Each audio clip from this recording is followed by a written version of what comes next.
Hello అండి. నమస్తే. ఈరోజు వీడియోలో మనం పాలకూర పకోడా చేసుకుందాం.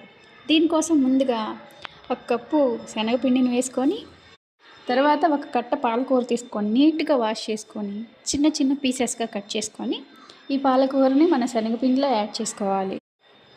తర్వాత ఇదే పిండిలో ఆనియన్స్, క్యారెట్, కొంచెం కొత్తిమీర, కరివేపాకు, 2 స్పూన్స్ కార్న్‌ఫ్లోర్ వేసేసుకొని మన రుచికి తగ్గట్టుగా సాల్టు, కారం వేసేసి కొద్దిగా వాటర్ యాడ్ చేసుకొని దీన్ని పకోడీ మిక్స్‌లా కలిపేసుకోవడమే.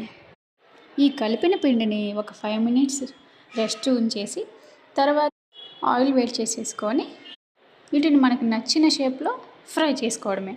అంతేనండి, పాలకూర పకోడా రెడీ అయిపోతుంది. దీనిలో టమాటా సాస్ యాడ్ చేసుకొని తింటే బాగుంటుంది. మీరు కూడా ఒకసారి ట్రై చేయండి, బాగుంటుంది. వీడియో నచ్చితే ఒక చిన్న లైక్ చేయండి. ఇలాంటి మరిన్ని స్నాక్స్ వీడియోస్ కోసం ఛానల్ని సబ్స్క్రైబ్ చేయండి. Thanks for watching.